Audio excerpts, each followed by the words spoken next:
ఆ ఇక పోరల్లంతా బడివాట పట్టిండ్రు. బల్లల్లో ఒయ్యిలిస్తుర్రని మురుసుకుంటా కొంతమంది పోరలు బల్లెకి పోతుంటే, అబ్బా సోమవారం సంది పోతా మమ్మీ, ఇంకో 4 వద్దులు ఆగినాక పోతా, ఇప్పుడు ఎవ్వరు రారు మమ్మీ అనుకుంటా ఇక ఇంతమంది పోరళ్ళు ఏడుస్తుంటారు. ఇక హాస్టల్లకు పోయేటి పోరళ్ళది చిన్న గోస కాదు. ఇప్పుడు గీ ముచ్చట ఎందుకంటే, గోడలకు బొమ్మలు, మగ పొల్లగాళ్ళ చేతుల బాళ్ళు బ్యాట్లు, ఆడపొల్లగాళ్ళ చేతుల స్కిప్పింగ్ తాళ్ళు, రింగ్ బాళ్ళు.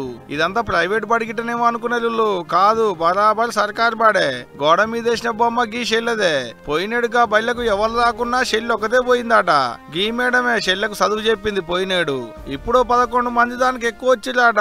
ఇగింత మంది కూడా వచ్చేటట్టున్నారట. మళ్ళా ఇంటింటికి వెళ్ళి తిరిగాము. ఇప్పుడైతే 11 మంది జాయిన్ అయ్యారు. పోయిన సంవత్సరం ఒకటే పాప ఉందండి, మీ అందరూ తెలిసిందే, కీర్తన అమ్మాయి పేరు. 4th, ఇప్పుడు 5thలోకి వచ్చింది. ఈ సంవత్సరం మనకు స్ట్రెంగ్త్ పెరిగి 13, ఇంకా కొంతమంది ఇంకో 2-3 వచ్చే అవకాశం ఉందండి. ఈ ఏడు ఎండాకాలంలో గీ మేడం కీర్తన అనేటి చెల్లె ఇద్దరు ఇంటింటికి తిరిగి పిల్లగాళ్ళని చెలిక చేపించారు. బుజ్జోళ్ళ నాయన కూడా అంతే. అలా ఊళ్ళో ఉన్నబడి మూసేయొద్దని ఆయన బిడ్డ ఒకతే ఉన్న బయళ్ళకు పంపించినా అనుకొచ్చిండు. పెద్ద ముచ్చట ఏంటంటే అప్పుడు దినం ఆయనే బయళ్ళకు తీసుకొచ్చేడుతుండే, ఆయనే తీసుకుపోయేడుతుండే. ఇది ఖమ్మం జిల్లా వైరా మండలం నారపనేనిపల్లి అనేటి ఊళ్ళో ఉన్న బడి ముచ్చట. ఇది అదే మండలంలో ఉన్న అష్టగుర్తి అనేటి ఊళ్ళో ఉన్న పెద్ద బడి.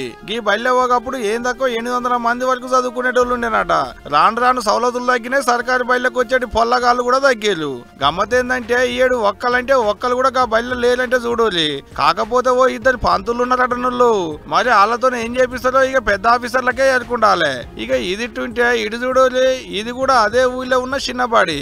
ఈ బడిలో 7వ తరగతి దానికి ఉన్నది. గమ్మత్ ఏంటంటే పోయినేడు 4వ తరగతిలో 6 ఉండే. అంటే వాళ్ళంతా ఈ ఏడు 5వ తరగతికి రావాలి.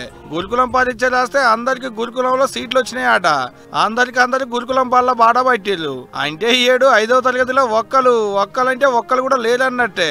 పెద్ద ముచ్చట ఏంటంటే ఇవన్నీ ఒక్క మండలంలో ఉన్న బళ్ళే. మళ్ళా ఓ కాడ సౌలతులున్న పొల్లగాళ్ళు లేరు, ఇంకో కాడ గురుకులం బల్ల దెబ్బ పడ్డది. ఒక్కో పడిది ఒక్కో కథ పో.